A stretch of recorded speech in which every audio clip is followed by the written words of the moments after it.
अभिमान वाटतो, लाज नाही वाटत. आणि खंदानाचं परंपरेचं बापदादाचं नाव जर व्यवहारामध्ये समाजामध्ये सांगायचं असेल तर त्याला बाप आणि खंदान तसं असावं लागेल ना. कसंही कसं सांगून जमन. आमचे वडील 120 वर्ष जगले. गावात 120 आमच्या बापा इतकं कोणी जगलं नाही. पण 120 वर्ष म्हाताऱ्याला झालतं तरी म्हातारं खातच होतं, दात पडला नव्हता.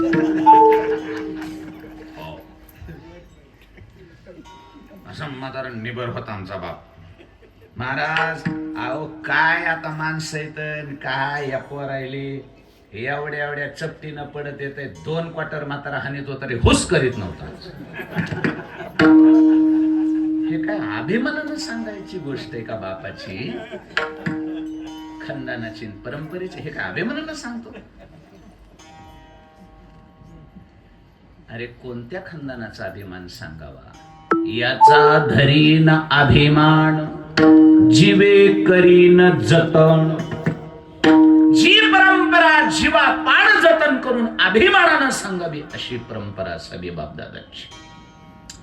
आणि मग त्या परंपरेमध्ये आपला जन्म हवा आणि मग त्याला भाग्यवान म्हणावं. पिढाला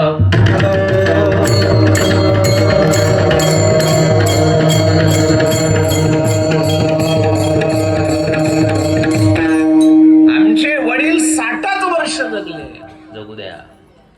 पण आमच्या वडिलांना ज्ञानेश्वरी मुखदगत होती हे सांगा. आमची आई शिकलेली नव्हती महाराज. आमची माय शिकलेली नव्हती पण माझ्या आईला सगळा काकडा पाठ होता. लक्षात येतंय बोलणं? त्या अभिमानानं सांगा. आई अडाणी होती हे जरूर सांगा पण माझी माय अडाणी होती तरी माझ्या आईला हरिपाठ काकडा असा मुखोद्गत होता. हे सांगायचा काय वाटला पाहिजे? हो, अभिमान वाटला पाहिजे. विठ्ठला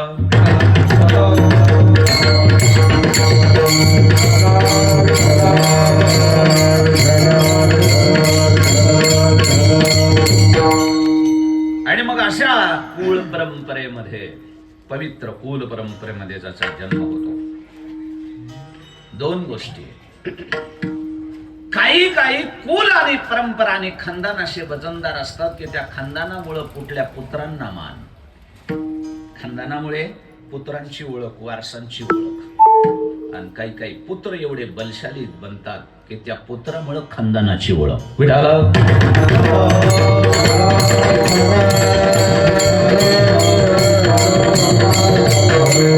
दोन्ही गोष्टी लक्षात ठेवा. काहींना खानदानामुळे त्यांची ओळख आणि काही यांच्यामुळे त्यांच्या खानदानाची ओळख. 2 गोष्टी. राम ज्या कुलामध्ये जन्मला, ऐका बरं, दोन्ही भाग्यवान आहेत. कुलही तसंच आणि जन्मणाराही तसाच. दोन्ही सारखे आहेत महाराज.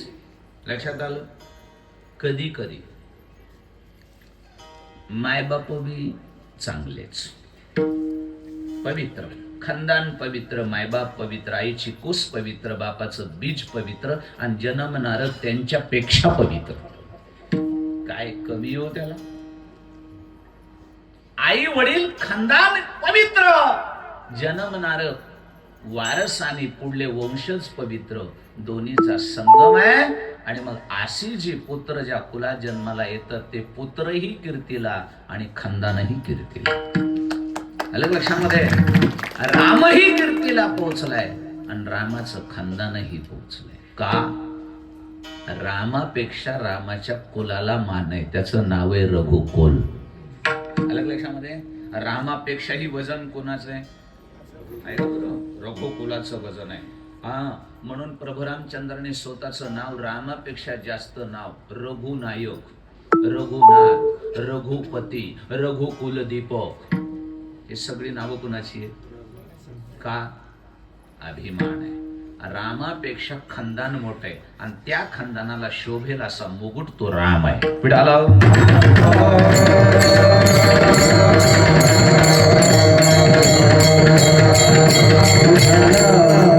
14 वर्ष वनवास राम भोगतो. कारण नसताना भोगतो बरं. नाही तर चूक काहीच नाही त्या रामाची. काय बोला? ठीक आहे बा, राज्य मला नाही द्यायचं, भरताला द्यायचं, देऊन टाका, काही अडचण नाही, माझी काही हरकत नाही, तुमची आज्ञा पाळतो. मला राज्याचा मोह नाही, लोभ नाही. भरताला द्यायचं ना, दादा द्या, पिताश्री द्या, माझी हरकत नाही, पण मला वनवास का, याचं उत्तर द्या. बरोबर आहे?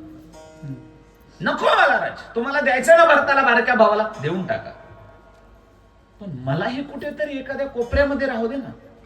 वनवास का? काय उत्तर आहे याचं बोला?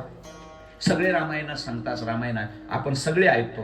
काय बुवा, वनवास ही शिक्षा आहे. वनवास काय?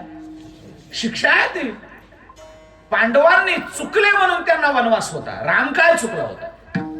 पांडव द्यूतामध्ये हरले होते म्हणून वनवास होता. राम कुठे हरला होता? काय चुकच नाही तो वनवास कशासाठी? काही कारणच नव्हतं. मग तरी बाप म्हणतो तू वनवासाला जा 14 वर्ष. कधी कधी बाप चुकीचा नाही का? बर, बाप चुकलाय तर मग कमीत कमी आपले वडील आपल्याला वनवास देत आहेत राज्य काढून, रामाने एक शब्दाने विचारायला पाहिजे होतं ना, मला वनवास कशासाठी, एवढंच उत्तर द्या. विचारले का? बोला. एक शब्दानं वापस की मी का जाऊ वनवासाला? कलियुगातला राम जर असताना दशरथ असा उचलू हल्ला असता, मनकाच मोकळा केला असता. एक तर राज्य नाही ती नाही, आणि पुन्हा मला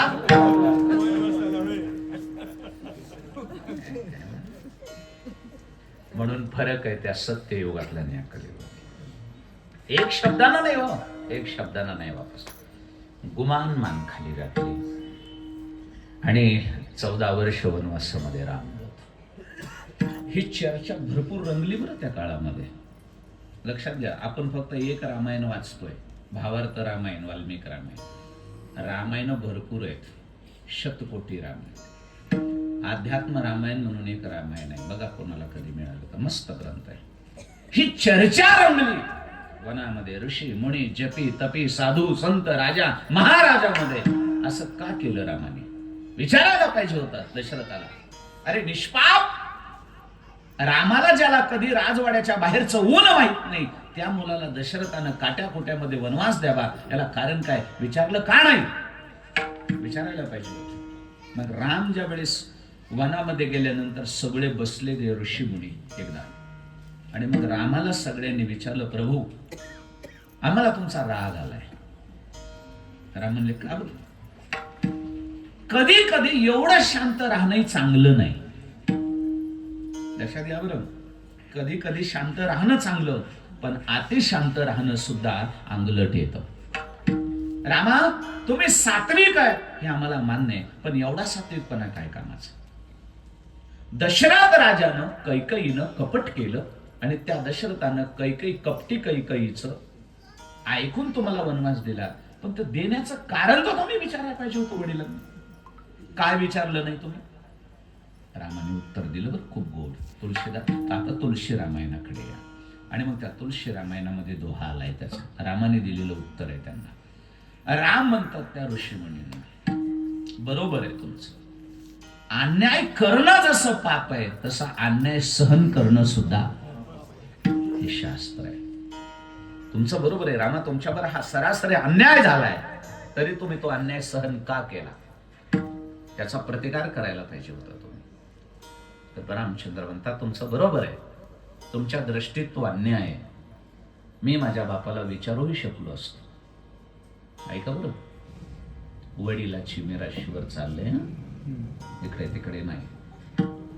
हा, आणि मग राम प्रभू रामचंद्राने सांगितलं, मी माझ्या बापाला जर वापस प्रश्न विचारला असता की मला वनवास कशासाठी, तर त्याचं उत्तर माझ्या बापाला मला देता आलं नसतं, आणि माझ्या बापाला मान खाली घालावी लागली असती मला.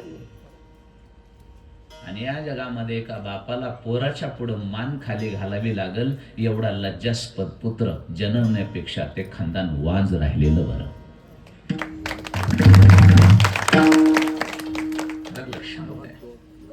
बरोबर रामचंद्रांनी सांगितलं, मी जर माझ्या बापाला हा प्रश्न विचारला असता तर माझ्या पित्याला याचं उत्तर देता आलं नसतं. माझ्या बापानं मला जाणून बुजून खानदान माझ्या वाट्याला वनवास नाही दिलेला. मग का दिला? का दिला याचं कारण आहे, माझा बाप वचनामध्ये गुंतलेला होता. माझा बाप वचनामध्ये गुंतलेला होता. आणि मी जर माझ्या बापाशी वाद घालत बसलो असतो तर माझा बाप म्हणला असता, बाळा राहू दे, जाऊ नको. आणि मी जर गेलो नसतो, आलो नसतो, तर माझ्या बापानं माझ्या आईला दिलेलं, स्वर्गामध्ये दिलेलं वचन ते मोडकळीस निघलं असतं आणि माझ्या रघुकुलाला कलंक लागला असता. का? कारण माझ्या सूर्यवंश आहे माझा. हो, माझा सूर्यवंश आहे. सूर्यवंशापासून ते माझ्या बापापर्यंत आमच्या खानदानाची एक परंपरा आहे. आजपर्यंत ती परंपरा माझ्या पिढ्यानपिढ्या कुठल्या पूर्वजानं प्राण गेला तरी मोडू दिली नाही. त्या परंपरा अशी आहे, रघुकुलरीत सदा चली आई,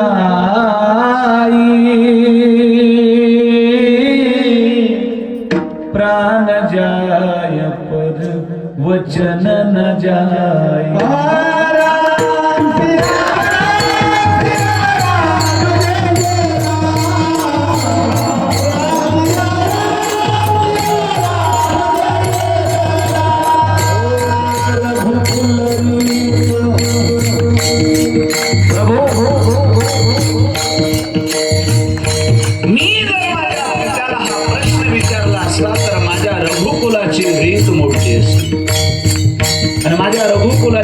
मोडली असती तर माझं रघुकुल आणि माझे पूर्वज नरकाला गेले असते आणि त्याचा सगळ्याचा दोष माझ्यावर आला असता. माझे पूर्वज माझ्या नावानं थुंकले असते पितृलोकामध्ये. असला चंडाळ आमच्या वंशामध्ये नसता जन्माला आला तर बरं झालं. म्हणून आमची ही परंपरा आहे ऋषी मुनी हो, रघुकुल सदा चली आई, प्राण जाय वचन न जाय.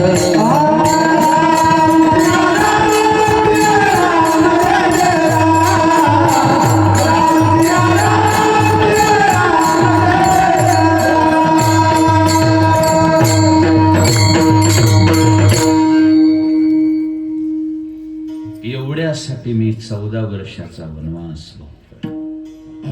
एकच कारण आहे, मी ज्या कुळामध्ये जन्माला आलोय त्याचं नाव रघुकुल आहे. हो, आणि त्या रघुकुलाची परंपरा सांभाळण्याची जिम्मेदारी माझी आहे. नाही का? बरोबर, साधं कुळ नाही ना हे. हो, अरे एकादशीचं व्रत करून देवाला प्रसन्न करणारा आणि त्याच्यासाठी देवानं 10 गर्भवास भोगणारा अंबरीश राजा रामाचा पूर्वज आहे. अलग लक्षात, ज्याच्यासाठी देवानं 10 गर्भवास स्वतः भोगले तो अंबरीश राजा रामाच्या खानदानाचा पूर्वज आहे. ज्या राजानं 100 यज्ञ केले पण इंद्रपदाला लात मारली, मला नको रे तुझं इंद्रपद, मी तुझ्या पदासाठी नाही केलं, तरी त्या इंद्रानं त्याचा घोडा चोरून नेला आणि त्या कट कारस्थानामध्ये त्याचे 60,000 पुत्र कपिलाच्या शापानं जळून राग झाले. आणि त्या 60,000 पोरांच्या उद्धारासाठी ज्या पठ्ठ्यानं सत्य लोकामधून गंगा आणली तो भगीरथ रामाचा पूर्वज आहे. नाही तर तुम्हाला गंगा, आपल्याला कशाची गंगा? खाल्ल्या वाड्यातली गंगा.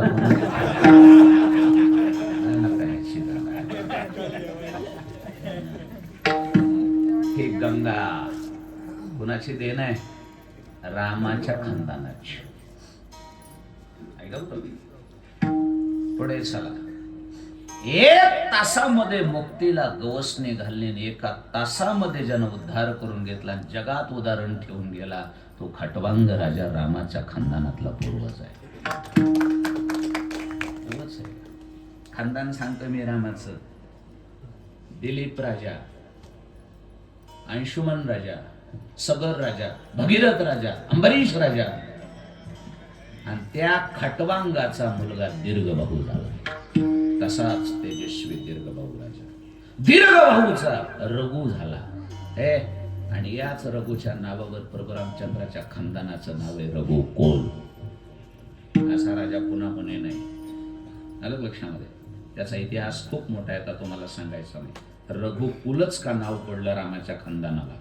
भगीरथ कुल का पडलं नाही, खटवांग कुल का पडलं नाही, अंबरीश कुल का पडलं नाही, इतके राजे होते तरी रघुचंच नाव का आलं? कारण रघु किती तेजस्वी होता त्याचा इतिहास मी तुम्हाला एका दिवशी सांगतो. पिढाला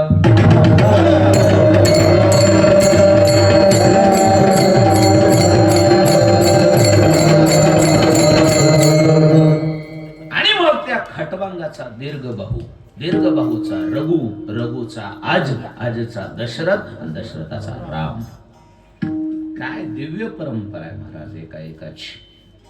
आणि अशा दिव्य परंपरा बापदादा पूर्वजांच्या खानदानामध्ये ज्या रामाचा जन्म झाला, राम म्हणतात एवढ्या मोठ्या कुळात माझा जन्म झालाय आणि मी काय माझ्या कुलाला कलंक लावू, माझ्या बापाचं वचन घालू? अजिबात नाही. मेलो तरी चालेल. याच्या पुढे लक्षात ठेवा, आता फक्त माझ्या बापानं मला 14 वर्षाचा दिलाय, आनंदानं भोगतोय. माझ्या बापानं मला अखंड आयुष्य जरी वनवासात राहा म्हणलं असता तरी मी राहिलो असतो, माझ्या बापाचं वचन नसतं म्हणून दिलं. याला म्हणतात कुलतिलक, कुलदीपक याला म्हणतात. बरोबर आहे की नाही? कोणालाही म्हणता येत नाही. हे का सांगितलं? खानदान आणि कुलही तेवढं तेजस्वी आणि जन्मणारा दीपकही तेवढा तेजस्वी. दोन्हीचा संगम आहे ते. हो, यदू नावाचा राजा आहे, तेजस्वी आहे महाराज. ययातीचा मुलगा यदू. ययाती कादंबरी वाचली असेल. ययाती नावाचा राजा आहे. त्याला शाप दिला होता शुक्राचार्यांनी. शुक्राचार्यांनी शाप दिला होता त्याला. थोडा घोटाळा झाला. शुक्राचार्यांची मुलगी होती ययातीला. हा, आणि तिच्याबरोबर त्याची मैत्रीण गेली होती, हा शर्मिष्ठा. आणि मग ते काय झालं, ययातीकडून थोडी चूक झाली. आता ते मला इतिहास सांगायचा नाही. त्या चुकीबद्दल सासऱ्यानं त्याला शाप दिला. एवढा उन्मत्त झालास, माझ्या मुलीशी लग्न करून प्रेम तिच्यावर केलंस, माझा शाप आहे, तुझा तारुण्य जाईल आणि तू जागेवर वृद्ध होशील, असा शाप दिला. आणि मग तो शाप दिल्यावर त्यानं शरण गेला आणि म्हणला, आता मला तुम्ही म्हातारं करताल, पण मी म्हातारा आणि तुमची मुलगी तरुण राहील, मग वाटोळं कुणाचं होईल? तुमच्याच पोरीचं होईल. आणि मग शुक्राचार्याच्या लक्षात आलं, अरे मी जावयाला म्हातारा होशील म्हणलो, पोरगी तरुण, आपलंच नुकसान झालं. पण आता शाप दिला, आता काय करायचं? मग त्यानं सांगितलं, मला शाप द्या, काहीतरी पर्याय द्या. आणि मग शुक्राचार्याने सांगितलं, तुला 4 पोर आहेत, यदू, तुर्वसू वगैरे वगैरे 4 पोर आहेत ना, त्या 4ही पोरातलं कुणाचंही एकाचं तारुण्य तू घे आणि मग भोग. तुला वरदान आहे, तो 4हीतलं जो पोरगा तुला त्याचं तारुण्य देईल, तुला दुसऱ्याचं तारुण्य घेऊन तुला भोगता येते. नाराज. त्याच्यामध्ये सगळ्यांना विचारलं, त्यानं दिलं. यदू जो मुलगा होता ययातीचा, मोठा ज्ञानी होता. यदू कुलामध्ये कृष्ण जन्माला का येतो हे सांगतोय मी तुम्हाला. यदू कसा होता? उगीच कृष्ण त्या यदूच्या कुळात जन्माला कसा येईल? यदूच्याच का आला? यदूला विचारलं ययातीनं, यदू तू तर माझा आज्ञाधारक पुत्र आहेस, तुझ्यावर माझं प्रेम आहे, तुझ्यासारखा पुत्र मला दुसरा आवडतच. माझं काय म्हणणं आहे, तुझं तारुण्य मला दे, तुझं तारुण्य मला दे. बाकीचे पोरं तयार झाले, आम्ही नाहीत का आज्ञाधारक, आम्ही द्यायला तयार आहे, घ्या. यदूनच सांगितलं, बाबा जरी मी तुमचा आज्ञाधारक आहे, तुमचं माझ्यावर प्रेम आहे, आपली परंपरा आहे, सगळं खरंय, तरीही मी माझं तारुण्य तुम्हाला देणार नाही. बोला, बापाची आज्ञा पाळायला पाहिजे होती का नाही? पितर वचन सेवापती. हा, पित्याचं वचन पाळलंच पाहिजे, पण कोणतं पाळलं पाहिजे याची अक्कल धरायची. पिताचं म्हणला 2 क्वाटरा घेऊन येतं, पाळायचं का त्याचं वचन? अंतर आहे. कुठलं बी कसं ऐकून जमल? शास्त्र कुठं लावायचं हे नीट बघायचं, कुठंही लावायचं नाही. आलं लक्षामध्ये? वज झालं की पिशवी दुसऱ्याच्या खांद्यावर द्यायची, तुका म्हणे माझे तुम्हा संतावरी ओझे. नसतं कुठे लावायचं. त्यानं ते माघारी वळून दिली मुस्काडात आणि म्हणला क्षमा करा अपराध. महाराज तुम्ही पितृवचन कुठं पाळायचं यदूनच सांगितलं. हे शास्त्रात जरी पित्याची आज्ञा बसत असली तरी मी पाळणार नाही. माझं तारुण्य तुम्हाला देणार नाही. का देणार नाही? नाही देणार. संपला विषय. यदू राजाला नंतर विचारलं कुणीतरी, यदू महाराज आणि सांगू तुम्हाला, दत्तात्रेयाचा शिष्य आहे हा. कोण? भगवान दत्तात्रेयाचा शिष्य यदू राजा. ग्रंथ वाचा. 4 शिष्य आहेत. जनार्दन स्वामी एक आहे, अलग लक्षामध्ये नाथ महाराजांचे. पण दत्तात्रेयाचा शिष्य यदू राजा आहे, सामान्य नाही. अरे दत्तात्रेय ज्याला शिष्य करतो तो काय सामान्य असेल? यदूला विचारलं का? वडिलांनी मागितलं होतं तरी तुम्ही वडिलांचा अपमान केला. वडिलांना तारुण्य का दिलं नाही? द्यायला पाहिजे होतं. यदूनं सांगितलं वडिलांचा अपमान केला मी, मान्य आहे मला, पण तो का केला याचं कारण आहे. मी माझ्या वडिलांना माझं तारुण्य दिलं असतं आणि माझ्या तारुण्यानं माझा बाप तरुण झाला असता आणि माझ्या बापानं माझ्या तारुण्यावर माझ्या आईचा भोग घेतला असता. हे कुठल्या शास्त्रात असं आलंय का लक्षात नाही? कीर्तन खूप बारीक ऐकावं लागतं. मी माझ्या वडिलांची आज्ञा उल्लंघन केली, अपमान केला, मी नाही दिलं. जे मागितलं ते मुलानं द्यायला पाहिजे होतं, पण मी नाही दिलं. त्याला कारण आहे. माझ्या बापात तारुण्य कुणाचं गेलं असतं? माझं. जवानी माझी गेली असती आणि त्या तारुण्याच्या मस्तीमध्ये आणि त्या तारुण्याच्या जोरावर माझ्या बापानं भोग कुणाचा घेतला असता? मग हे कुठल्या शास्त्रात असतं? काय विचारवंत लोक होते महाराज हे. उगीच कीर्ती राहिली यांची या जगामध्ये. काय धर्मशास्त्र आहे, काय कुलधर्म आहे, काय कुलाचार आहे, काय कुलाचरण आहे, काय विचार आहे त्या लोकांचे. आणि अशा विद्वत यदुराजाच्या, पवित्र यदुराजाच्या कुलामध्ये धर्माचा उपदेश रणांगणावर करणारा कृष्ण यदू तिलक म्हणून जन्माला येतो. विडाला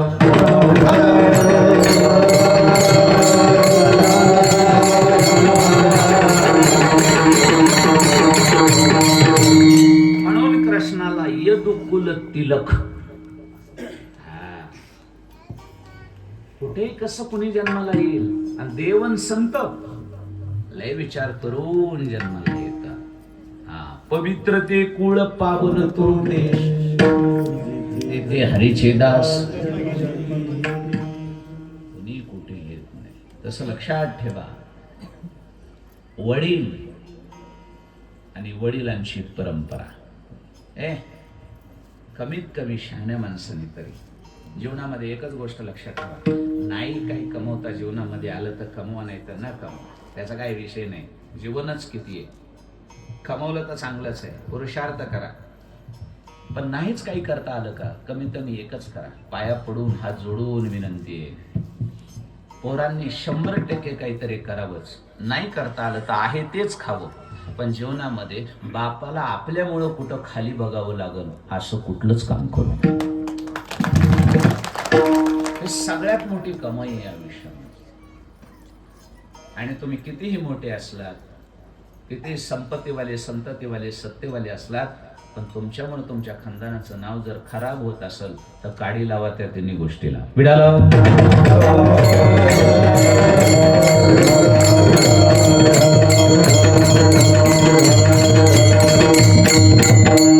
त्याच्यामुळे कोण्या पुत्राची दखल शास्त्र घेत आहे. कोण्या पुत्राची दखल संत घेतात, धर्म घेतात, ग्रंथ घेतात. बापदादाचं नाव बुडवणारा नाही. वाढावी महत्व वडिला, वाढावी महत्व वडिला.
पुरुषाची लक्षणं त्याच्यामध्ये ते लक्षण सांगत असताना जगद्गुरु तुकोबराय म्हणतात त्याचं लक्षण आहे शांती रूपी नो हे कोणाचा वाढवी आणि वाढवी महत्व. बरोबर. त्यानं वाडवडिलांचं महत्व काय केलं पाहिजे. हो, आपल्या बापदादाची जी परंपरा आहे ती परंपरा पुढे दिव्य पताका त्याशी झळकावत ठेवली पाहिजे. हे पुत्राचं काम आहे. आलं लक्षामध्ये. बुडवायचं करू नये. तीच अनुष्ठिते सामान्य यद्यदाचरते श्रेष्ठ तत्तद्देवी तरो जनः. म्हणून पुत्र जर खानदानामध्ये पाठीमागचा वारसा परंपरा जपणारा निघाला तर त्या पुत्राचा पितृलोकातल्या पितरांना अभिमान वाटतो. अभिमान वाटतो. नाहीतर मग एक सांगू का, कधी कधी असं दुर्दैव बी होतो. काय करावं तर त्याला विलाज नाही. कुठं कसं होतं त्याचं शास्त्र निराळ. कुठं कुठं मायबाप चांगले लेकरही चांगले. कुठं कुठं मायबाप वाईट लेकर बी वाईट. कुठं कुठं मायबाप वाईट तर लेकर भरती चांगली. काही कळतच नाही हा घोटाळा. आणि काही काही ठिकाणी मायबाप लय चांगले हो.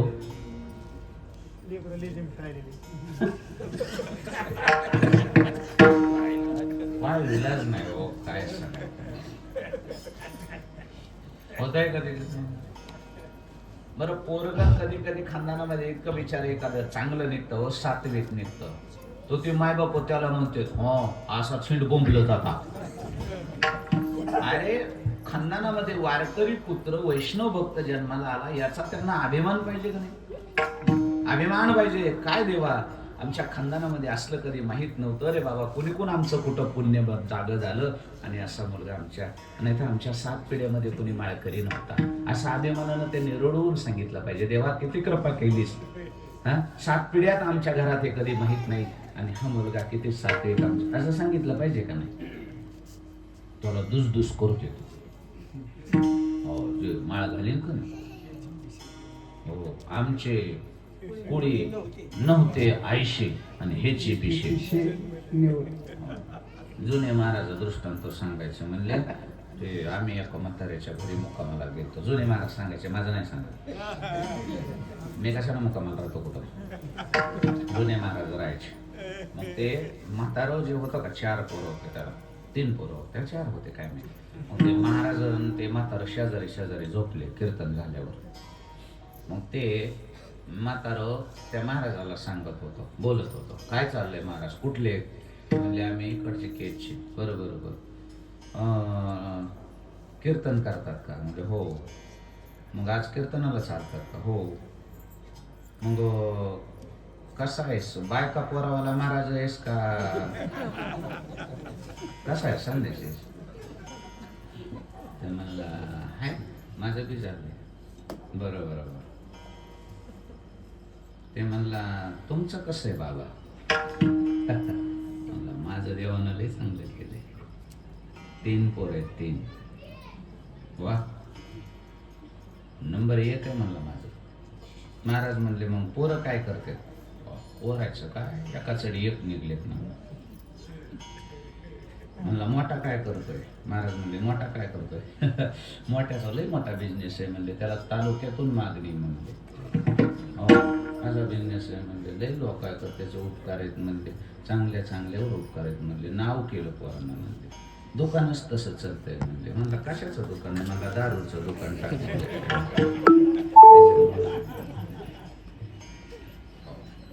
आणि म्हणला दुसरं 2 नंबरचं तर म्हणलं लय माझ्यावर जीव लावतोय. म्हणला ते म्हणून तर मी वाचलोय आतापासून. 4-2 दिवसाला का होईना एखादं अंतच धरून कधी मासं धरून आणतंय कधी सुसं धरून आणतो. त्याच्यामुळे तर मी तगलोय आतापासून. नाही मला काय करायचं. म्हणलं देवानं माझे लय चांगले पोरं दिलेत म्हणला. महाराज म्हणले 3रं बारक त्यानं तर गळालो म्हणला. 3रं नालायक निघलं म्हणून तर जरा खंगलो. त्यानं लय नाव घालविलं म्हणला. मी सांगतच नाही लोकांनी तिसरं हाय म्हणून.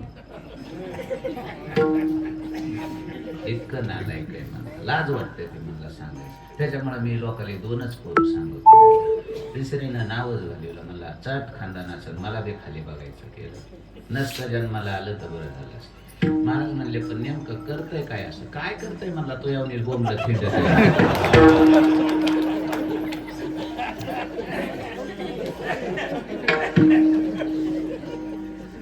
5 दिवस झालं कुठं त्या दाराला लांब महाराजाचा सप्ताह आहे तिथंच पाडलेलं आहे.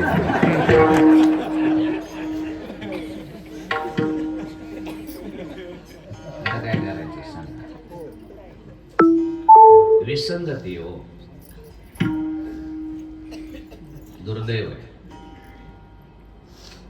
आई चांगली पवित्र आहे, कुस पवित्र आहे, पतिव्रत आहे, पण पोरं नालायक जन्माला आली बरं. इतिहास आहे या भारताचा. हो, अरे तिन्ही देवांच्या पत्न्यांच्या पतिव्रत्याचा अहंकार जिनं घालवला ती अनुसया आहे. तिन्ही देवांच्या पत्न्याचा अहंकार जिनं घालवला ते अनुसया. काय पतिव्रता असेल. लक्ष्मी काय पतिव्रता नव्हती? आहे की पार्वती काय पतिव्रता नाही? सावित्री काय पतिव्रता नाही? पण या तिन्ही पतिव्रतेपेक्षा श्रेष्ठ जी पतिव्रता असेल ती किती पवित्र असेल. आणि अशा पवित्र पतिव्रतेच्या कुशीमध्ये जन्माला आलेलं पोरग कसं यायला पाहिजे होतं बोला.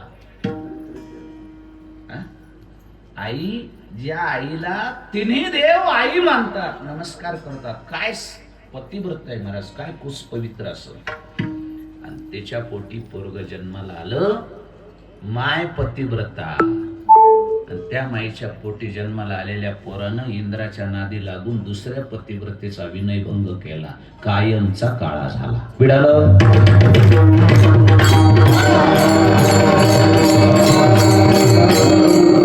डागच लागला. आणि तो डाग काय त्यालाही डाग महाराज.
चंद्र आहे महाराज.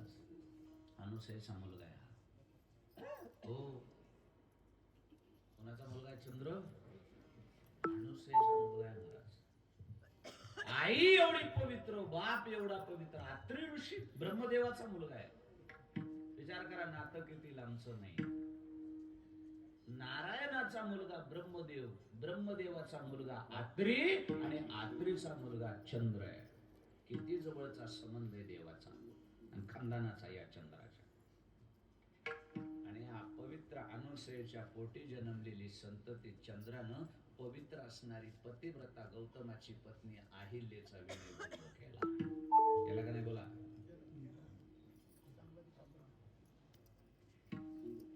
आणि त्याच्याबरोबर चंद्र नव्हता काय इंद्राबरोबर. दोघं तर होते ना. इंद्राबरोबर कोण गेलता? ऐकेल नाही का तुम्ही? कसं म्हणजे तुम्ही एकटा इंद्रच धरलाय का काय? नाही ना, असं कसं म्हणतात ना, करत एक दुसरी बी जाते ते मध्ये.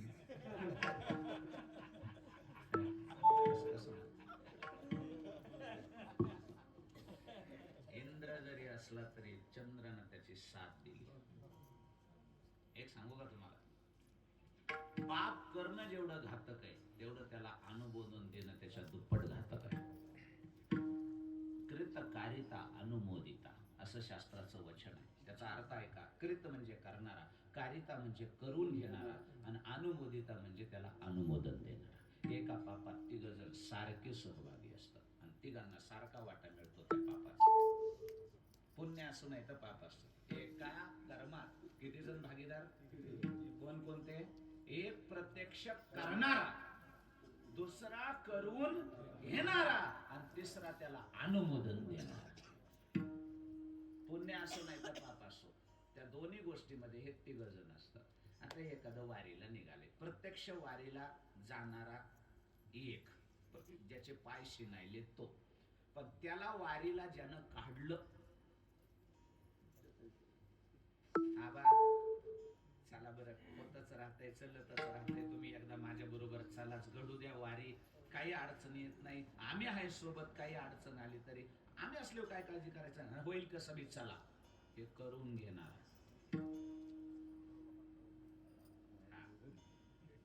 करून घेणार म्हणजे प्रत्यक्ष वारी करणारा एक, त्याला करण्यास प्रवृत्त करणारा दोन, आणि जाता जाता तिसरा जो म्हणला का नाही, कुठं चालला वारीला, अरे वा हे माझे 20 रुपये ने पांडुरंगाला पानफुल वा बाबा, बरं झालं, आणि हे 50 रुपये तुम्हाला खर्चाला बी राहू द्या, आता आम्हाला बन ना, आमच्या माग व्याप, आमचं काही येणं होत नाही, पण आमचं हे बघा एवढी मदत राहू द्या, जा बरं, चांगली गोष्ट आहे, तुमचं भाग्य बाबा, तुम्हाला वेळ मिळाला, जा जा जा जा. अनुमोदन, चांगली गोष्ट आहे, चांगलं सुचलं बाबा, बरं झालं. 3 झाले. किती झाले? 3. हा, तीर्थयात्रेला निघलोय, एक माणूस पिशवी भरली, 4 धामाच्या यात्रेला निघलोय, आणि उगच आबा भेटले वाटाला, आणि आबाने विचारलं कुठं चालले कदम महाराज? 4 धामाला चाललोय. वा बाबा, तिकडं तुला माणसं मिली तर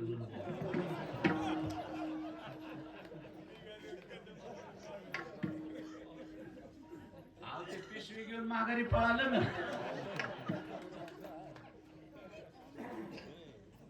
कशाला जाता उग तिकडं, काहीतरी लय नाश झाला जणू तिकडून, माणसं मारायले, तर तुम्ही कशाला निघलात तिकडं, आणखीन हाय का घेणं देणं काही?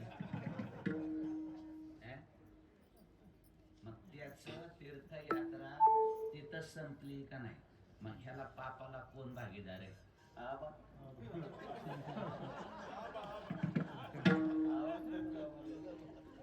लक्षात आहे, हे शास्त्राचं वचन आहे, कृतकारिता अनुमोदिता, एका याच्यामध्ये 3 जण असतात.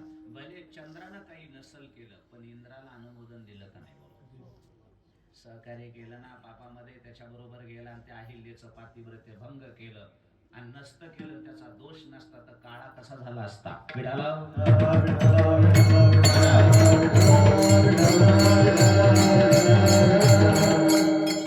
आणखीन त्याचा डाग गेलेला. आणि पोरग कुणाचं? हा इथं मुद्दा चाललाय आपला. इतकी आई महाराज, एवढी मोठी महान पंचपतिव्रतामध्ये जिचा 1 नंबरला नंबर येतो, तिच्या पवित्र कुशीमध्ये हे जन्मलं, आणि यानं काम इतकं बेकार केलं. गेलं का नाही आईचं नाव? बोला. बापाचं गेलं, नाहीचंही नाव खराब झालं. बरं, ते तसलं निघलं, ते निघलं, दुसरं बी तसलंच निघलं. काय करावं म्हणलं, दुसरं तरी चांगलं निघलं. महाराज ते बी सामान्य नव्हतं, असा तपस्वी कडक महात्मा होता. त्यानं 1 शाप इंद्राला दिला होता, 1च शाप. ताकद किती होते बघा अनुसयेच्या दुसऱ्या पोराची, तपश्चर्या कशी होती. 1 शाप दिला, इंद्र सभेमध्ये गेला, आणि इंद्र सभेमध्ये गेल्यावर इंद्रानं त्याचा सत्कार केला. हा, इंद्राचा केला. इंद्रानं बघितलंच नाही त्याच्याकडे. अप्सरा नाचत होत्या, त्या नाचण्यामध्ये इंद्र दंग होता. हा महात्मा आलेला, इंद्रानं दखलच घेतली नाही. राग आला त्याला, ए इंद्रा, अरे आम्ही येऊन इथे उभा राहिलो तरी त्या अप्सरेच्या नादामध्ये तू आमचा अपमान केलास ना, आमच्याकडे बघितलं नाहीस, तुला मस्ती आली तुझ्या वैभवाची ना अमरावतीची. हातामध्ये कमंडल उचललं, पाणी घेतलं, अभिमंत्रित केलं, इंद्राला सांगितलं, ज्या अमरावतीच्या 14 रत्नावर तुझा अहंकार आहे ना, 14 रत्नामुळेच तुझ्या अमरावतीला शोभा आहे ना, त्याचा अहंकार आहे ना, शाप आहे, तुझे 14 रत्न समुद्रात बुडतील. आणि इंद्राचे अमरावतीतले 14 रत्न समुद्रामध्ये बुडले, आणि ते 14 रत्न पुन्हा समुद्रातले काढायला देवदैत्यांना युती करावी लागली.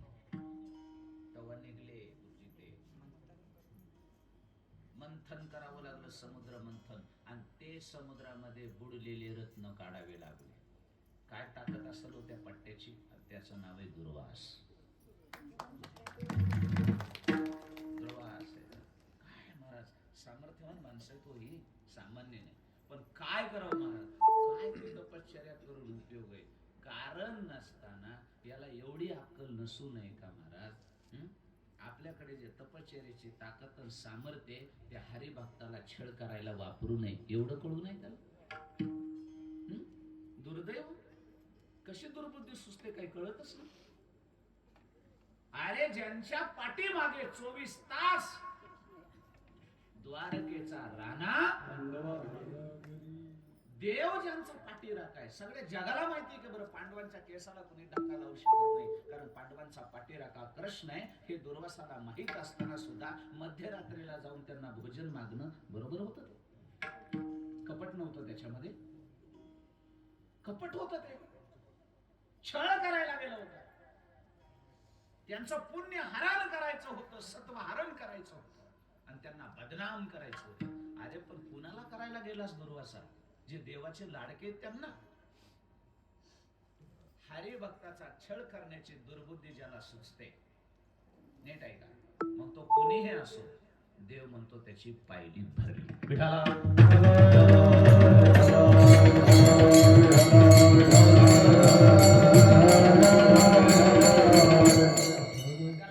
लक्षात नाही आलं त्याच्या की दुष्ट दुर्योधनाचं ऐकून, अरे त्यांचा भावकीचा वाद आहे, काय करायचं आपल्याला? आपण कोण आहेत? साधू आहेत. आपण साधू आहेत. पांडवन कौरव सख्य चुलत भाऊ आहेत, त्यांचा भावकीचा वाद आहे. आपल्याला काय घेणं देणं दुर्योधनाचं ऐकून पांडवांचा छळ करायची? एवढं कळू नाही दुर्वासा. दुर्योधनानं थोडीशी मस्का काय लावला, थोडीशी सेवा काय केली, खाऊ काय घातलं, पूजा काय केली, आणि त्या दुर्योधनाचं ऐकलं आणि कुणाला छळायला गेला? काही शत्रुत्व होतं का? अंबरीश राजाला छळायला कोण गेलो? मागाशी कथा सांगितली ना अंबरीशाची, दुर्वासाच गेला ना. त्या दुर्वासानं तर शाप दिलाय, तो 10 जन्माचा अगर्भवासाचा देवाला सोसावी लागले, अंबरीशीसाठी जन्म सोशी. तो शाप दुर्वासाचा, दुर्वासाचा शाप आहे. तर तो दुर्वासानं अंबरीशीला दिला होता, मी येण्याच्या अगोदर तू जेवण कसं काय केलंस? मी अतिथी होतो आणि मला निमंत्रण दिलं जेवणाचं, आणि मी येण्याच्या अगोदर तू पारणं सोडलंस कसं काय? अतिथीचा अपमान केलास, माझा शाप आहे तुला, तुला 10 गर्भवास घ्यावे लागतील. हा अंबरीशीला दिलेला देवाने स्वतःवर घेतला. लक्षात आलंय तुमच्या? जिथं पांडवांचा छळ करायची दुर्बुद्धी सुचली, तिथं देवानं सगळंच पुण्य काढून घेतलं, भिकारी करूनच पाठवला. ती कथा खूप मोठी आहे, मला ती सांगायची नाही. तुम्हाला सगळं माहिती आहे, कसा छळ केला दुर्वासानं, काय मागितलं, देवाने काय दिलं, एकच केलं. देव आहे तो महाराज. दुर्वासाला सांगितलं तुला जेवायला पाहिजे की देतो. मावेची करून द्रौपदी सती अन्न पुरविले मध्यान रात्री, ऋषी ईश्वरांच्या बैसल्या पंगती तृप्त केल्या क्षण मात्रे. विठाला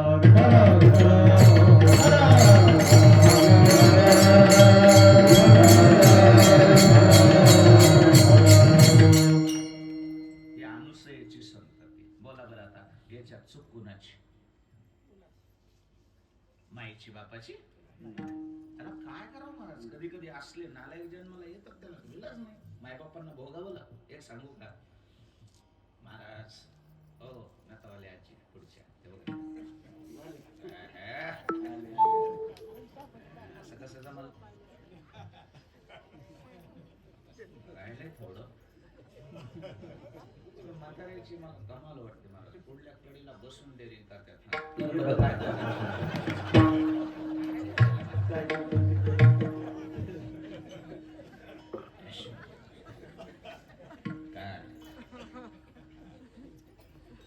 मला मंडळ एक सांगू का?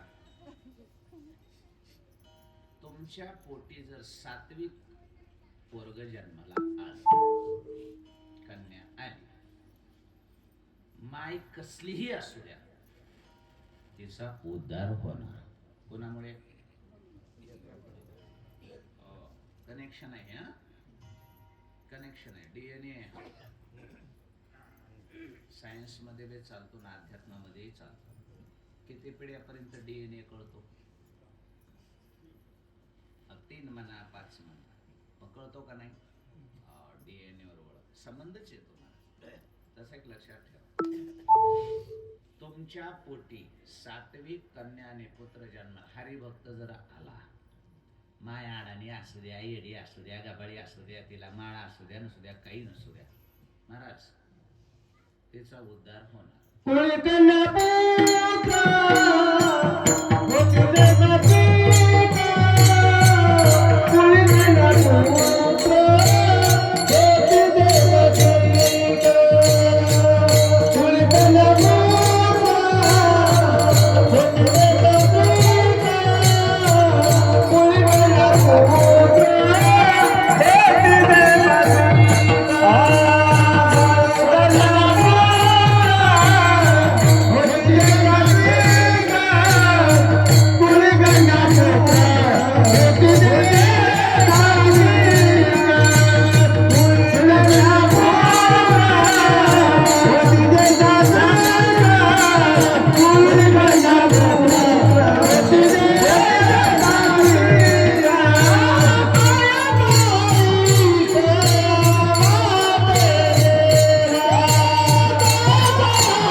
कितव्या वर्षी वरदान मिळालं?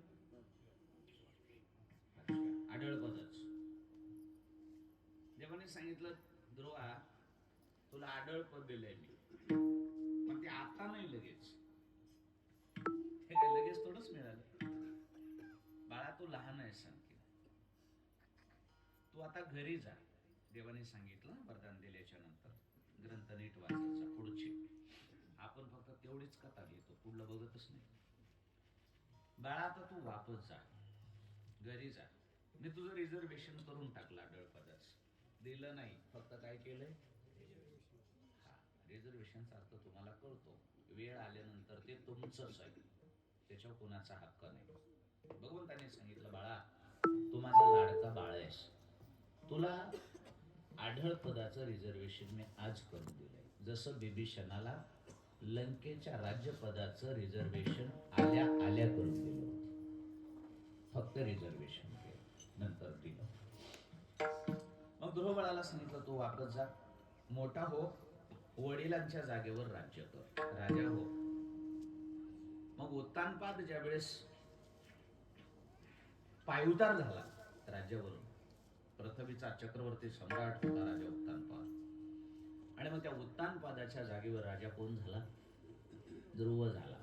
हे ध्रुवाचं पुढचं चरित्र आहे. असा तेजस्वी राजा होता ध्रुव. पृथ्वीचं राज्य केलं ध्रुवाने, धर्मनीतीप्रमाणे राज्य केलं. आणि मग ते जे सावत्र भाऊ होता का उत्तम ध्रुवाचा, त्या सुरुचीचा हा सुनीतीचा होता ना, त्या सुरुचीचा उत्तम होता. असलं विचित्र निघालं महाराज. हो, सुरुचीचं म्हणले होते, कसलं निघणार आहे? जसं त्या दुंदुलीचं दुंदुकारी निघलं होतं. मग त्या उत्तम यक्षाबरोबर विनाकारण भांडणं केली. त्या युद्धामध्ये उत्तम मारला गेला, संपला. ध्रुव राजानं असं राज्य केलं, देखणं राज्य केलं. वय झालं, वृद्ध झाला आणि वैकुंठाला जाण्याची वेळ आली ध्रुव राजाची. त्याचा नंतरचा इतिहास आहे. आणि मग आयुष्याची मर्यादा संपली. भगवंताला आठवण झाली, मी माझा लाडका भक्त ध्रुवाला मी आढळपदाचं रिझर्वेशन करून दिलेलं आहे. आता ध्रुवाला इथे यायची वेळ झाली आहे. भगवंताने विष्णुदूतांना विमान घेऊन ध्रुवाकडे पाठवलं आणि विष्णुदूत विमान घेऊन ध्रुव बाळाकडे आले आणि ध्रुव बाळाला विनंती केली, महाराज तुमचं आयुष्य संपलंय, तुम्हाला देह सोडायचा आहे आणि तुम्हाला आम्ही न्यायला आलो. भगवंताने आम्हाला आदेश दिलाय, विमानामध्ये बसा आणि वैकुंठाला चला. ध्रुव बाळाने सांगितलं, मान्य, मला देवानं असंच सांगितलं होतं आणि ती वेळ आली, आता मी यायला तयार आहे. ध्रुव बाळानं सांगितलं, मी येतो, पण माझी एक अट आहे, ती माझी तेवढी अट मान्य करावी लागेल तर मी तुमच्या बरोबर येईल. विष्णुदत्ताने सांगितलं, काय अट आहे महाराज? त्यांना सांगितलं, मी एकटा वैकुंठाला येणार नाही. म्हणजे असं नाही, इथं जागा एकालाच असते आणि आम्हाला जेवढं सांगितलंय तेवढंच आम्ही करणार, आम्ही दुसरं कुणाला घेऊ शकत नाही. ध्रुव बाळानं सांगितलं, माझ्या आईला जर सोबत वैकुंठाला मोक्षधामाला घेतलं तरच मी विमानात बसल, मी एकटा बसणार नाही. कारण हे पद हा अधिकार, हे सगळं जे मिळालंय ते मला कुणामुळे मिळालेलं आहे? काय मुलगा आहे महाराज, विचार करा. तो वना आला याची लागी बैसावया पित्याच्या उत्संगी. महाराज ध्रुव बाळ म्हणतो, मी वनाकडे आलो नसतो आणि वनात आलो नसतो तर मला भगवंताची भेट झाली नसते, भगवंताची भेट झाली नसती तर आज हे विमान मला आलं नसतं. पण हे सगळं भाग्य मला कोणामुळे मिळालं? माझ्या आईनं मला उपदेश केला, वेड्या ध्रुवा बाळा, पोटाशी धरलं, मला रडली, मला खाली फेकलं होतं आईनं, माझं तोंड फुटलं होतं सावत्राईनं, पण माझ्या आईनं मला पोटाशी धरून एका वाक्याचा उपदेश केला आणि तेच वाक्य माझ्या उपदेशाला पात्र झालं. मी इथपर्यंत आलो. माझ्या आईनं सांगितलं, बाळा, नाशिवंत पित्याच्या मांडीवर बसण्यासाठी एवढं रडण्यापेक्षा देवाच्या मांडीवर बसावं.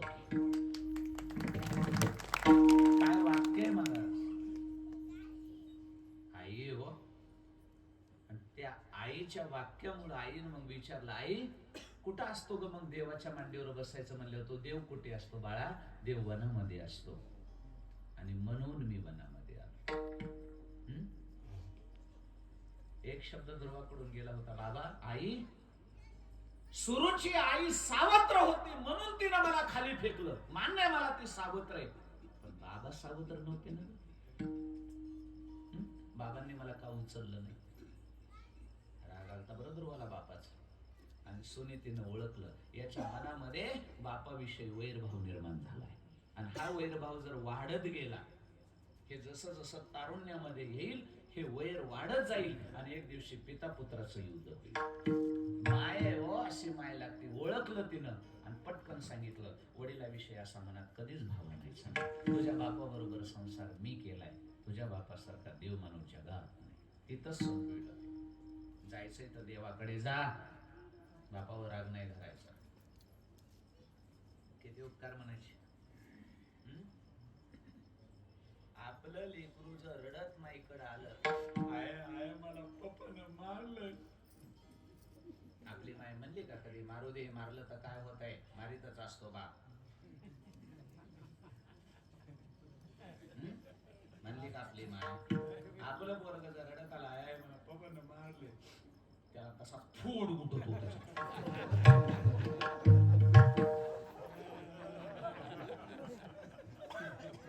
ये मा इकडं यो, किती मारलं, त्याच्या हाताला नाक चावलाय, किती उमटलंय पाठीवर डोला. माझ्या माग लागला होता ना, आता तुझ्या लागला. माझं बी हेच केलं पहिल्यापासून कडू डोल्यानं. हे आपली माये ध्रुवाची नाही, ध्रुवाची नाही. गप माय गप गप.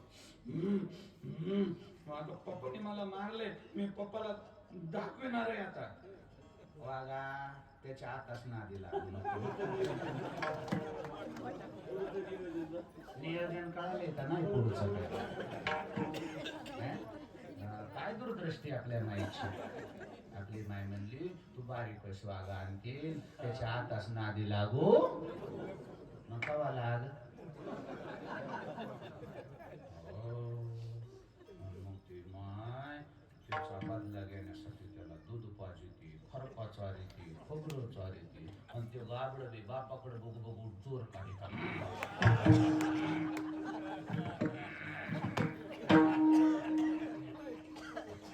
त्याचं टार्गेटच ठरलंय ते कोणतं टार्गेट ठरलंय त्याचं रागात येत बंब होत ते रागात यायला म्हातारा गळायला काय ते योग लय विचित्र ते तारुण्यात येत म्हातारा माझं नाही हात पाय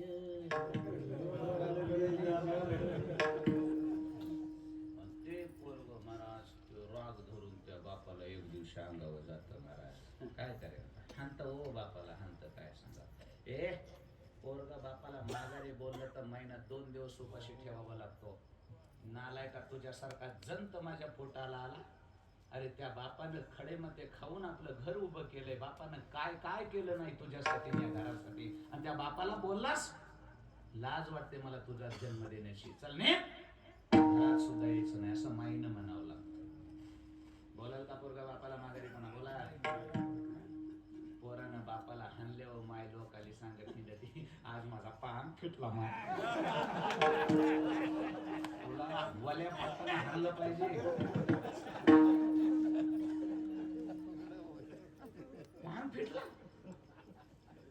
याच्यासाठी केला होता तास कमाल आहे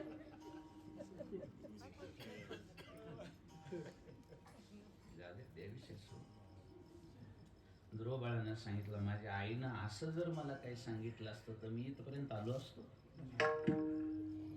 माझा तिथेच टर्न बदलला माझ्या आईनं बापाच्या शत्रुत्वाकडे मला जाऊ दिलं नाही माझ्या आईनं माझा टर्न चुकवला आणि मला देवाकडे पाठवलं आज हे भाग्य मला वैकुंठावरून विमान माझ्यासाठी येतंय हे कुणाचे उपकार आहेत माझी माय भाग्यवान नाही त्या पवित्र माईच्या कुशीमध्ये ध्रुवाचा जन्म झालाय माझी माय माझ्या सोबत वैकुंठाला घेत असाल तर मी येतो नाही तर तुम्ही माघारी जा मला यायचं नाही तुमच्या वैकुंठाची मला गरज नाही मला तुमच्या मोक्ष पदाची नाढळ पदाची सुद्धा गरज नाही येता का माझ्या माईला त्याने सांगितलं ते काही एसटीचा पास एक वर एक फ्री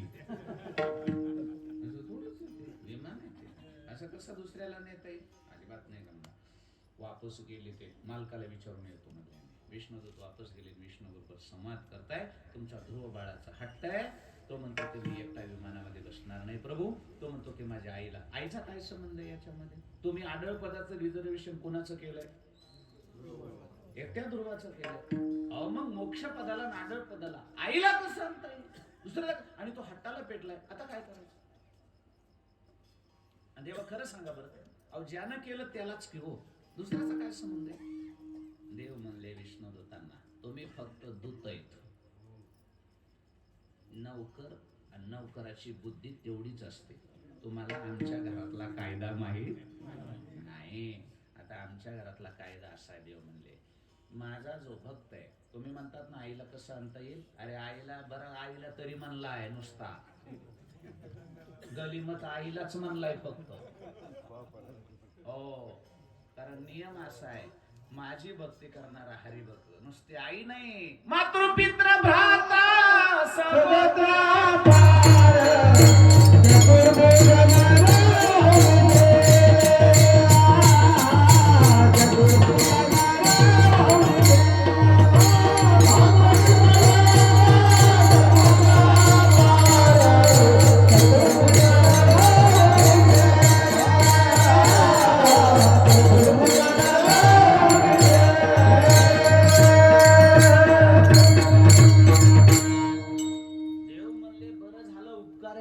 नुसती माय म्हणला तुझं म्हणला असता का माझं खानदान न्यायचंय तरी आणावं नियम आहे मातृपितृ भ्राता सगोत्र अपार चतुर्भुज जा ध्रुव बाळा सहित त्याच्या आईला घेऊन या. आवाज कमी झाला. आईला सुद्धा घेऊन या माझा आदेश. विष्णुदूत वापस जातात. मृत्यूर मृदनी पदम दत्तबा असा भागवतामध्ये श्लोक आहे. मृत्यूच्या डोक्यावर पाय देऊन ध्रुवबाळ विमानामध्ये बसला आईला घेऊन आणि माय लेकर वैकुंठाला गेले. बोला माय कोणामुळे गेली? गेली का नाही? आणि याच्या उलट माय किती बी चांगली असू द्या, गाबड जर नासक निघलं, ग्रामीण भाषा वापरावी लागते थोडी.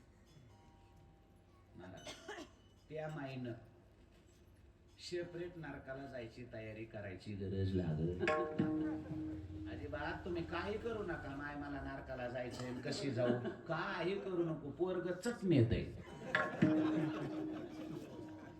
आपोआप पोरग नेतंय. नालायक पोरग तिला जायचे.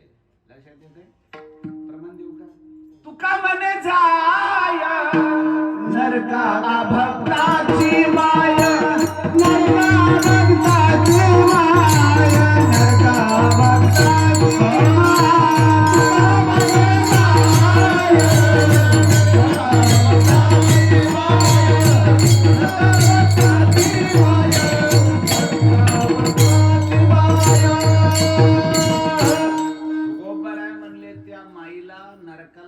साठी सेपरेट पाप करायची गरज. पोरग एकटं जरी पापी निघलं का, तुका म्हणे जाय नरका अभक्ताची माय. अभक्त पापी मुलगा जन्माला आला की माय आपोआप खानदानच. पण पोरग जर पवित्र जन्माला आलं, तुका म्हणे कोटी पुनीत भावे. आता शेवटचा दृष्टांत सांगतो संपतो. नाही तरी मला सांगा, ज्या पट्ट्यानं देवाचं नाव तर कधी घेतलं नाही, पण घेणाराला मृत्यूदंड देण्याची दंडी दिली होती. दिली होती का नाही? बोला. नाव घेऊन येते देवाची. आणि हे ब्रीद बाय कट्टर विरोधक होता, मला दासा विरोधक आहे. त्यानंतर नाहीच घेतलं. पण माझ्या राज्यामध्ये जर कुणी घेतलं तर त्याला मृत्यूदंड देण्यात येईल. एवढा भगवंताचा कट्टर विरोध करणारा, द्वेष करणारा हिरण्यकश्यप. बरोबर आहे की नाही? मग तुम्ही विचार करा, अरे हजारो वर्ष झाडाला उलट टांगून घेतात, एक अंगुष्ठी तप करतात, लोहचूर्ण भक्षण करतात, नाही त्या गोष्टी करतात. त्यांच्या मरणाच्या टायमाला देव कधी दर्शन देत नाही. आणि आयुष्यभर ज्या बाबानं देवाचा कट्टर विरोध केला, काय त्याचं भाग्य, देवाच्या मांडीवर प्राण सोडायचं भाग्य त्याला लागलं. काय म्हणावं याला? म्हणजे आपण इकडं भजन करू आम्ही बेजार आहे. आणि आम्हाला वाटतंय मरायच्या टायमाला कोणाचं दर्शन होतंय होय.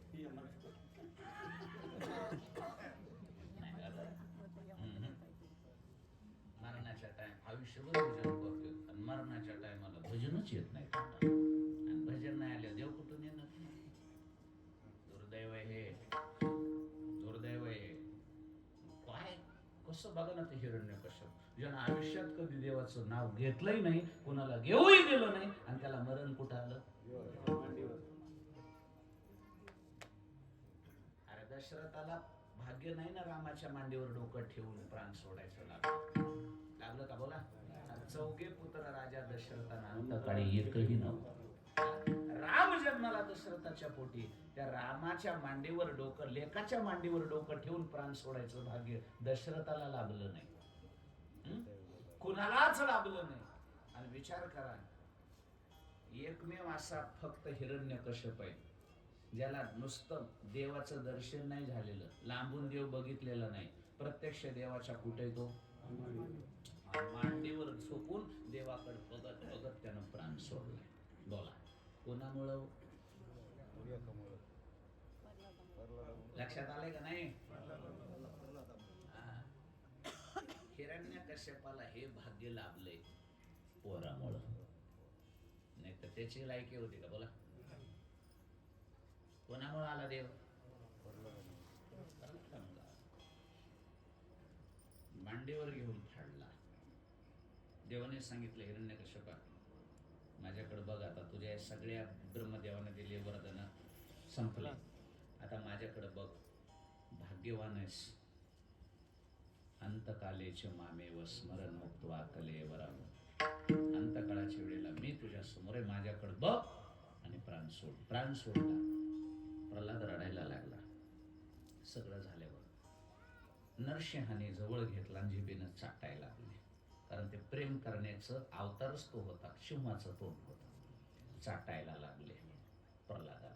बाळा रडू नकोस. का रडायलास? आता तुला काय भीती आहे? मी आलोय तुझ्यासाठी, तुझा शत्रू मारला मी, आता तू निर्भय झालास, आता काय रडायला काय झालं? प्रल्हादानं सांगितलं, देवा कसा बोलतोस तू? अरे काही जरी झालं तरी माझा बाप होता. आज माझ्या डोक्यावरलं बापाचं छत्र संपलं. अरे दुष्ट असो, मूर्ख असो, लंगडा असो, पांगळा असो, वृद्ध असो, अडाणी असो, नाही तर कसा रोगी असो, काही जरी असलं तरी जोपर्यंत बाप आहे तोपर्यंत आधार आहे की देवा. कसला जरी असला तरी माझा बाप होता, माझा बाप गेला की आज मारलंच तू देवा. रडायला लागला. आणि मी तर किती छोटा आहे. देवही इमोशनल झाला. प्रल्हादा काय करू रे, आता मला तुझ्या कैवरासाठी मारावं लागलं, नाही तर मला कुठं तुझं पित्र छत्र काढायचं. प्रल्हादानं सांगितलं, देवा एक मागू का तर शेवट? नरसिंहाने सांगितलं, बाळा अरे तू मागायचं, मी नाही द्यायचं. सांग की तुझी काय इच्छा आहे? देवा एकच इच्छा आहे, भले माझ्या बापानं आयुष्यभर तुझा विरोध केला. ऐका बरं प्रल्हादाचे वाक्य भागवतामधले, कुणाला बघायचं असलं तर घरी जाऊन वाचा. देवा मान्य माझं कुळ राक्षसाचं आहे आणि राक्षस कुळामध्ये माझा जन्म झाला.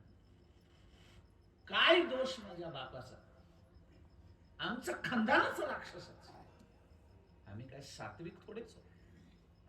आणि मग त्याच्या DNA मध्ये जो गुणधर्म आला त्यानं तो केला. तुझा विरोध केला, तुझ्या भक्ताशी शत्रुत्व केलं, हे सगळं मान्य आहे देवा. पण देवा मला एक वरदान देशील? देव म्हणले, माग. देवा माझा बाप किती मूर्ख होता हे मला मान्य आहे, पण माझं एकच मागणं आहे, माझ्या बापाला नरकाला जाऊ देऊ नकोस. एवढीच माझी मागणी. अधोगतीला नाही गेला पाहिजे माझा बाप. भगवंताने सांगितलं, प्रल्हादा काय वेडा आहेस तू? अरे हिरण्यकश्यप कसा होता याच्याशी मला काय घेणं आहे? हिरण्यकश्यप कसा होता? माझं शत्रुत्व हिरण्यकश्यपाशी कधीच नाही, कधीच नव्हतं. मला त्याचा रागही नाही. आणि तू सांगतोस हिरण्यकश्यप नरकाला जाईल? अरे तुझ्यासारखा हरिभक्त ज्याच्या पोटी जन्माला आला तो नरकाला जाईल कसा? भाग्य त्या हिरण्यकश्यपाचं. तुझ्यासारखा प्रल्हाद माझा हरिभक्त त्याच्या पोटी जन्माला आला, माझ्या मांडीवर प्राण सोडायचं भाग्य तुझ्या बापाला लाभलं, नरकाला जाईल कसा? माझ्या स्वरूपामध्ये विलीन झाला. हे साकडे लक्षात आलेत का पहिल्यापासूनच्या? याला खानदानाचा DNA म्हणतात. लक्षात आलंय? आता तुम्ही म्हणाल हिरण्यकश्यपाचा DNA तर राक्षसाचा होता, आणि मग हे पुढं कसा घोळ झाला? कसा झाला माहितीये तुम्हाला? सांगू का? आहे का तयारी? 10 मिनिटाची? हा. बाप पाहे पा भक्तीचे आथिलपणे, दैत्य देवा अनिले गुणे, माझे नरसिंहत्वलेने जयाची महिमे. ज्ञानोबराने ज्ञानेश्वरीमध्ये याचा परामर्श केलाय. बाप राक्षस आहे, खानदान राक्षसाचा आहे. मग हे बदल कसा झाला? बदल झाला माईपासून. कुठून झाला? माईपासून. ही कथा तुम्हाला माहित असेल किंवा नसेल. आता ऐका. हिरण्यकश्यपाची पत्नी कयाधू गरोदर होती. गरोदर होती आणि हिरण्याक्षाचा वध केला. वराह अवतार घेऊन भगवंताने, वराह अवतार आहे का भगवंताचा, डुकराचा, त्या वराह अवतारामध्ये रसातळाला हिरण्याक्षानं नेलेली पृथ्वी, हिरण्याक्षाबरोबर युद्ध केलं, त्याला मारलं, दातावर पृथ्वी धरून वराह भगवंताने आणून वर स्थापना केली. हिरण्याक्ष हिरण्यकश्यपाचा सक्का भाऊ होता. माझा भाऊ यानं मारला म्हणून हिरण्यकश्यपाचं देवाचं वैर लागलं, बाकी काही नाही. आणि मग हिरण्यकश्यप देवाबरोबर बदला घ्यायचा म्हणून शस्त्र अस्त्र प्राप्त करण्याकरता तपश्चर्याला गेला. कारण ते अस्त्र घ्यायचे म्हणल्यावर त्याला तपश्चर्या करावी लागते. राज्य सोडलं आणि हिरण्यकश्यप ईर्ष्येला पेटला आणि अस्त्र प्राप्त करण्यासाठी घनघोर तपश्चर्या करण्याकरिता वनामध्ये गेला. राजा नसल्यामुळं राज्य उघडं पडलं आणि हाच डाव इंद्रानं साधला आणि इंद्रानं हिरण्यकश्यपाच्या राज्यावर आक्रमण केलं. दानात दान उडवली सगळी, 33 कोटी देवांनी, सगळे पळून गेले. आणि शेवटी इंद्रानं हिरण्यकश्यपाची पत्नी कयाधूला धरून चालवलं. महाराज एक लक्षात ठेवा, त्या राक्षसाच्या होत्या पण पतिव्रता होत्या.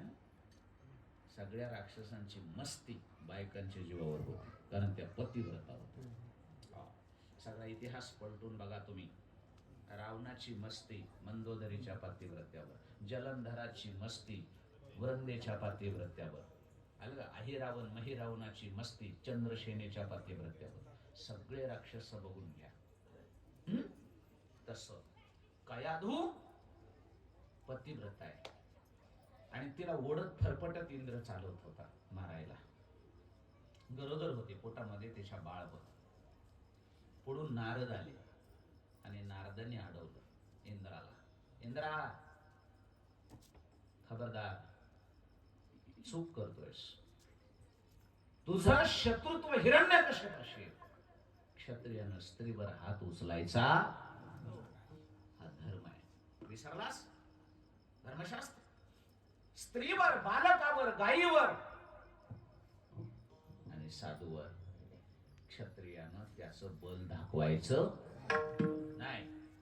सोड तिला, पतिव्रता आहे ती, सोड. इंद्रानं सांगितलं तुम्ही बाजूला सरका, हिला मारावं लागेल, कारण हिला मारल्याशिवाय पुढलं खानदान नष्ट होणार नाही, नाही तर पुढल्या पिढीला शत्रू तयार आहे.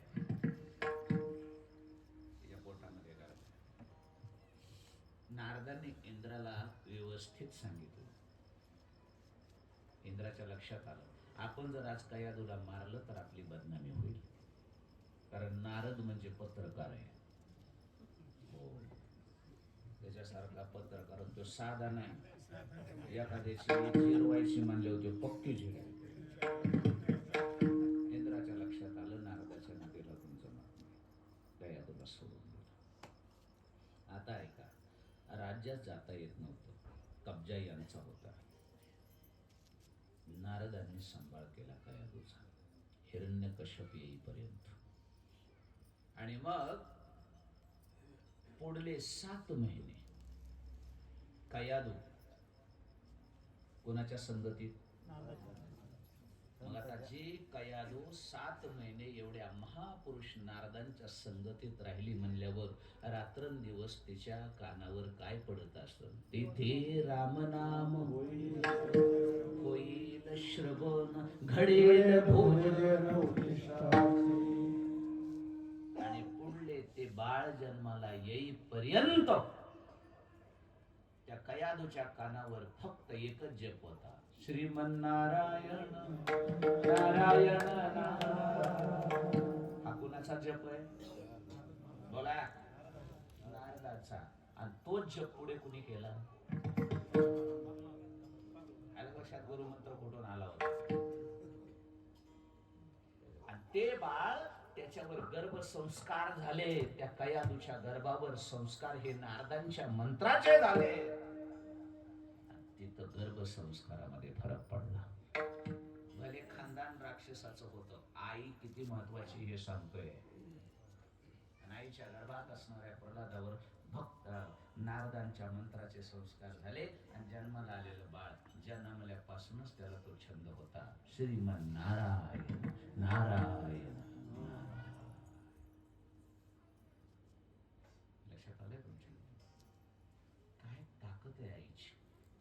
काय ताकद आहे आईच्या गर्भाची, काय ताकद आहे माईच्या कुशीची, आणि काय ताकद आहे बापाच्या बीजाची. सांगे कुंभाची विठाला.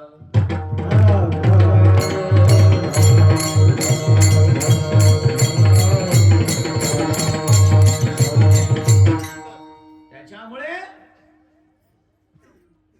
आपले जे हे पूर्वज, हे बीज, हा डीएनए, ही परंपरा, हे कुलधर्म कुलाचार, ही विरासत आहे आपली. याचा अभिमान बाळगायचा, ती जपायची. तो कोब्बर आहे देवाला सांगत असताना सांगता, देवा ऐक बर, असा आधार आलेलो नाही, असा कुठून आधार आलेलो नाही. 10 पिढ्या गेल्यात आमच्या. किती? तिथून बोलाजी बाबापासून इथपर्यंत आमच्या 10 पिढ्या तुझा उंबरा झिजवण्यामध्ये गेल्या. आणि 10व्या पिढीला मी तुझा चरणाचा दास झालोय. अभंगाचं शेवट चरण आहे. वंश परंपरा दास मी अंकित, वंश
ऐक बर, मी तुझा दास असा आदात्री झालेलो नाही, टेम्पररी नाही झालेलो.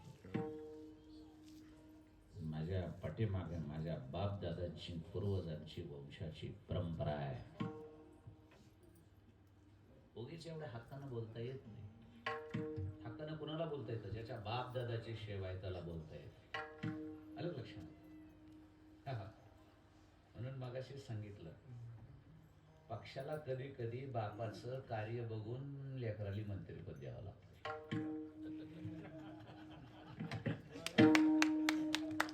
समजने वालों को इशारा.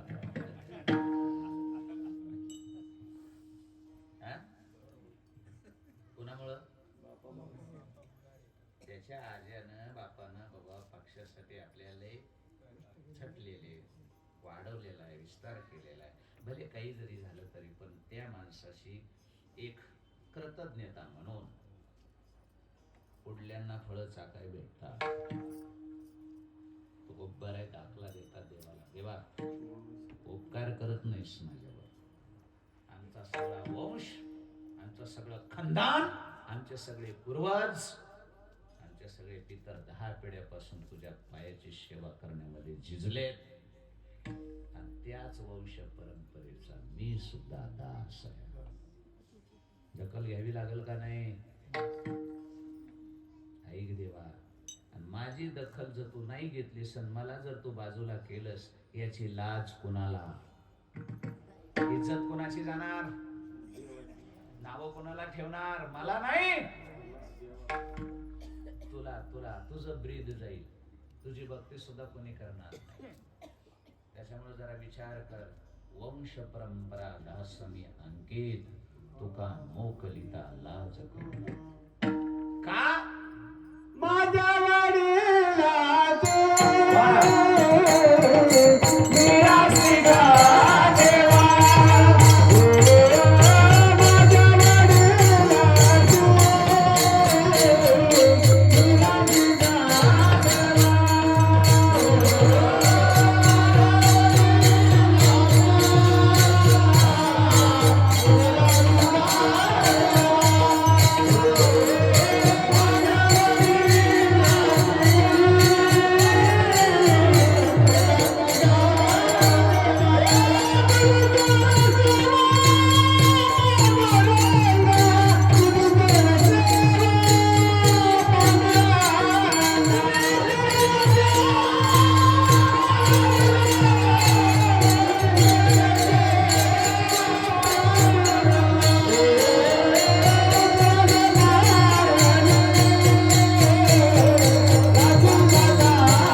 कीर्तन संपलं.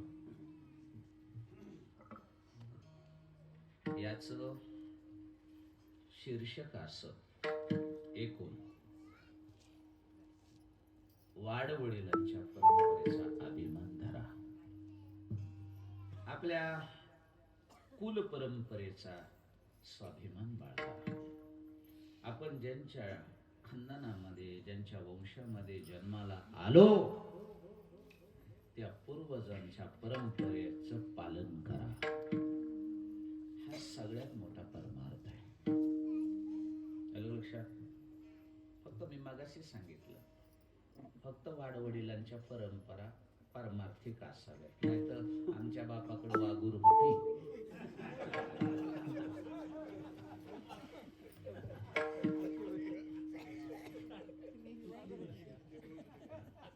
असं हे परंपरा नका बाळगू. चांगल्या परंपरा, परमार्थिक परंपरा जतन करावी. आदरणीय हरिभक्तीपरायण ज्ञानेश्वर महाराज माऊली लांब गुरुजी शहरी भागामध्ये येऊन ग्रामीण भागामध्ये कार्यक्रम करायचा सोपं असतं. त्याचं कारण आहे, ग्रामीण भागामध्ये आणखीन सुद्धा परमार्थाला वातावरण पोषक आहे. शहरी भागामध्ये सगळ्याच गोष्टी थोड्या तंतोतंत असतात, वेळेचं नियोजन असतं, सगळे लोक बिझी असतात वगैरे वगैरे, भरपूर टाइम टू टाइम सगळ्या गोष्टी सिटीमध्ये असतात. इथे परमार्थाची ही गंगा प्रवाहित करणं एवढं सोपं नाही. तरी सुद्धा आदरणीय लांबुर्जींच्या वडिलांची ही पुण्याई आहे. लक्षामध्ये वाडवडिलांची, पूर्वजांची, त्यांच्या कुल परंपरेची ही पुण्याई आहे. त्यांचे वडील आदरणीय हरिभक्तीपरायण नारायण बाबा लांब, आणि त्या नारायण बाबांच्या पुण्याईमुळे आणि त्याच लांब कुटुंबाला आणि त्यांच्या खानदानाला वैकुंठवासी प्रातस्मरणीय स्वानंद सुखनिवासी रामकृष्ण महाराजांचा आशीर्वाद आणि त्या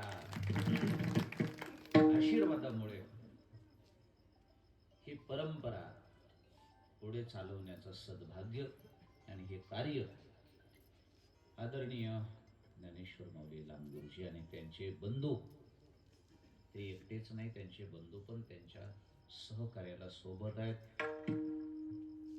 आणि वडिलांचं हे नाव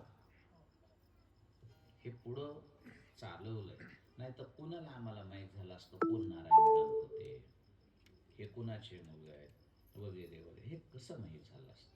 पण आज पत्रिका पाहिल्यानंतर, हे सगळं बघितल्यानंतर की बाबा नारायण मारुती लांब हे जे आहेत हे गुरुजींचे वडील आहेत. मग गुरुजींचे वडील त्या संस्काराचे होते म्हणून सुशिक्षित हे कुटुंब असून सुद्धा वारकरी संप्रदायाची परंपरा सांभाळते, याचा अर्थ हे वडिलांची मिराशी आहे. असं कसं कुठूनही कसं येईल, अचानक कसं येईल? आई वडील हे सगळं कुठं ना कुठं तरी धागा आहे पुण्याचा, आणि ती परंपरा आलेली असते. म्हणून सांगायचं तात्पर्य एवढं, गुरुजींना पुन्हा पुन्हा एकदा धन्यवाद. गुरुजींना धन्यवाद देण्यापेक्षा गुरुजींच्या वडिलांना, पूर्वजांना, आईंना, सगळ्यांना धन्यवाद की त्यांच्या पुण्यामुळे तुम्ही हे घडतंय, तुम्हाला ही सद्बुद्धी आहे. हे असंच पुढे घडत राहावं आणि आपल्या वडिलांचं महत्त्व तुमच्याकडून असंच वाढत जावं परंपरेचं, अशी भगवंताच्या चरणी प्रार्थना करतो. येण्याचा योग, सर्वांच्या दर्शनाचा योग. चुकीच्या शब्दाबद्दल क्षमा असावी. योग्य असेल ते माझ्या सद्गुरू एकनाथ महाराज सासुरेकरांचा कृपा प्रसाद. उपस्थित सर्व गायनाचार्य, वादनाचार्य, भजनी मंडळी, पंचक्रोशीतील सर्व मंडळी, आसोलेची मंडळी आहेत, मैंदवाडीची मंडळी आहेत, त्याच्यानंतर आणखी सोनी मायाचे, जागीर महा, गोपाळपूर सगळीच, आणि आपल्या प्रॉपर शहरामधून आदरणीय हरिभक्ती आवरगाव, आदरणीय हरिभक्ती परायण आमचे जुने कीर्तनकार. मी लहान असताना यांचं कीर्तन ऐकायचं आमच्या गावात. कदम महाराज. पण काय खाते तर काही नाही की जशाच तसंच आहे ना, खरंच आहे.